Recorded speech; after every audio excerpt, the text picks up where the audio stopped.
আমি দীর্ঘদিন ধরে ইউনাইটেড হেলথ কেয়ার সার্ভিস লিমিটেডের সাপ্লাই চেইন ডিপার্টমেন্টে কর্মরত ছিলাম। প্রতিষ্ঠানের শুরু থেকে আমি এখানে আসলে অনেক দিন কাজ করেছি, যার ফলশ্রুতিতে আমার বাবা অসুস্থ হওয়ার ফলে আমার মাথাতে প্রথমেই আসে ইউনাইটেড মেডিকেল কলেজ হসপিটালের কথা। যেহেতু আমার বাবার পূর্ববর্তীতে 2023 সালের দিকে হার্ট অ্যাটাক রিলেটেড একটা ইস্যু ছিল, সো ওই হিসাবে আমি প্রথমে এখানে কার্ডিওলজিস্ট টিমের সাথে কনসাল্ট করি। তারা প্রথমে আব্বুকে সিসিইউতে ভর্তি করিয়ে নেন এবং পরবর্তীতে এনজিওগ্রাম এবং পরবর্তী বিভিন্ন ইনভেস্টিগেশন করার ফলে যখন তার হার্টের ব্লকটা ধরা পড়ে যে আসলে এখন তার কার্ডিয়াক সার্জারির প্রয়োজন, সে সময় আমার প্রথমেই মাথায় আসে যে আসলে ইউনাইটেড মেডিকেল কলেজ হসপিটাল দক্ষতার সাথে এখানকার নার্স এবং ডাক্তার যারা আছেন তারা খুব জটিল কেসগুলো ওগুলা খুব সুন্দরভাবে তারা হ্যান্ডেল করেন বা করতেছেন অলরেডি। সো ওই ফলশ্রুতিতে আমি কথা বলি অভিজ্ঞ cardiac surgeon doctor Mufazzal Uddin Ahmed স্যারের সাথে।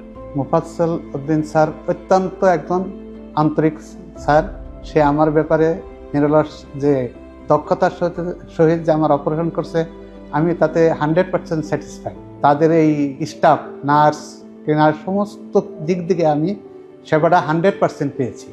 আমি প্রত্যেকটা স্টাফ, স্যার এবং বিশেষ করে মুফাজ্জল উদ্দিনকে আমি ধন্যবাদ দিতে চাই, কারণ তিনি অত্যন্ত আন্তরিকের সাথে আমাকে যে কোনো পরিস্থিতিতে আমাকে এসে দেখে গেছেন, বুদ্ধি পরামর্শ দিয়ে গেছেন, সাজেস্ট করে গেছেন যে কীভাবে চললে ভালো হবে, কীভাবে করলে সুন্দর হবে। এই কারণে আমি তার উপর 100% স্যাটিসফাই এবং এই প্রতিষ্ঠানের প্রতিও আমি 100% স্যাটিসফাই।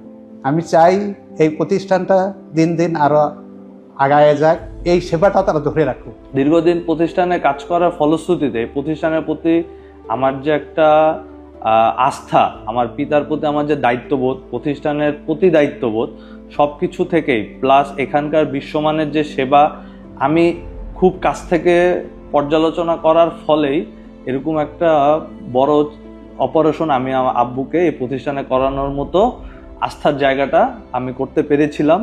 আসলে ধন্যবাদ ইউনাইটেড মেডিকেল কলেজ হসপিটালের প্রতিটি স্টাফকে, এখানকার অভিজ্ঞ কার্ডিয়াক সার্জারি টিমকে, বিশেষ করে ডাক্তার মুফাজ্জল উদ্দিন আহমেদ স্যার।